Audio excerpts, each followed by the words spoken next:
Hello, this is Martin Brossman and Andrew Hill. We're here to talk to you about using the free keyword search. As you know, I'm a success coach and trainer, and Andrew is a web guy with into the internet, and we want to show you the basic free tools on looking up keywords for your website and blog. We'll start by just typing into Google keyword. And there it is, what we want. Google AdWord Keyword Tool is the one we want. Notice the address here. We come to the next screen that lets us look up words, and the key concept with keywords is what we're looking for is the words and phrases that your ideal clients use when they're sitting down to Google. This is a very important part when building your website, and you really need to do this in the very beginning, right before you do the content. This will give you a good gauge of what to write your content on. Why don't we start with something like dog trainer? All right. If we're starting with dog trainer, I recommend breaking down the elements. So the first one would be the word dog. On your screen, you may have a little symbol that makes you type in characters, and that's to just prove you're human. We already proved that earlier today on this browser, so we don't have to do it. Now we'll scroll up. Andrew, talk about these different titles at the top. All right, well, on the left you have all your keywords, and then next to that we have the competition for each one of those keywords. And then next to that we have the local search, which when they say local, they mean your country. And that is within October, which is the last month that they have the data for. And then next to that we have global, which is the whole world, and that is over a year. That is over 12 months. They're saying on average, this top keyword, dogs, has been searched 68 million times per month. And so if you're doing stuff internationally, that's probably a good number to pay attention to. But if you're more local or just inside the U.S., you just really pay attention to the middle column and then the competition. And what you're looking for here is you're looking for a high search volume and low competition. So we'll find a couple of those words right now. Excellent. If you notice, when I click on these words, it sorts the order. So I'm going to change the sort order of all the columns, and I want to change it to lowest competition. Now, Andrew, this means these are people that spent the least amount of dollars to Google's knowledge on advertising. What do we do with this? Well, here we're looking for a high search volume. So right there is one. Dogs 101 is searched 135,000 times locally. That's inside the U.S. within the last month, October.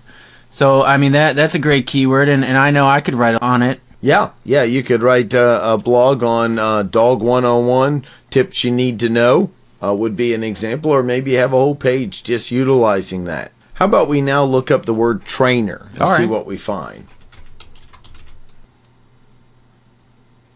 Here we go. We have the word trainer we've just looked up. Let's start by searching volume. So what do we see here, Andrew? All right, we see these top ones being searched a lot, but we also see a lot of competition for them. So, I mean, depending on what we're trying to do, we might go after that competition, but it'd be a lot harder than just finding one with low competition and a high search rate. And of course, you don't necessarily want to not include the word trainer on your website. So we're not saying that. We're looking for certain niches that will give us our unique competitive advantage. And on average, you want to dedicate each page of your website to about 1 to 3 keywords. And like I was saying before, you want to do this before you even write the content, because this is the most important part of it all, is doing the due diligence, finding your keywords. I'm scrolling down after searching and changing the priority here, and let's look at what we've got here. We've got here well, here's one, Andrew. Look at force trainer at 33,000, just for fun. I guess we could do a posting that would be Dog 101, don't be a force trainer, right? Right, that would work out perfectly. And that would give us a chance to utilize this word. You want to use words that are meaningful to your customers and you. So you do want to find something that would be relevant. Let's find another one with a higher hit and lower competition. Okay, how about this? All right, here's another one, super trainers. And I mean that's a great keyword to go for. I mean, not much competition, a high search rate. So you could use that with Dog 101 and Trainer, or it could be its own, right? Right, you could dedicate a different page to this keyword.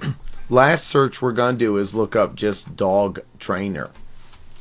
Okay, now we're searching Dog Trainer, and what do you see? All right, so here's a great keyword, and it's 18,000, low competition. But I mean, you guys know your business better than we do, and you don't really want to include words such as free unless you are giving away something free. Here's one, Andrew. Pet safe dog trainer. That could be a real word someone would want to put in. That's a great keyword right there. You got 18,000 searches last month locally within the U.S. and not much competition for that. And I mean that would be a great term to write on.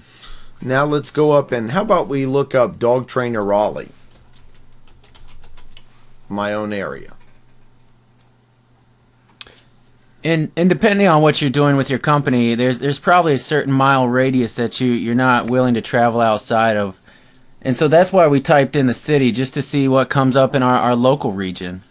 All right, so we just searched Dog Trainer Raleigh, and here we have Dog Training Raleigh, which is searched 1,000 times last month. And I mean the competition's still looking good as far as being able to compete against that.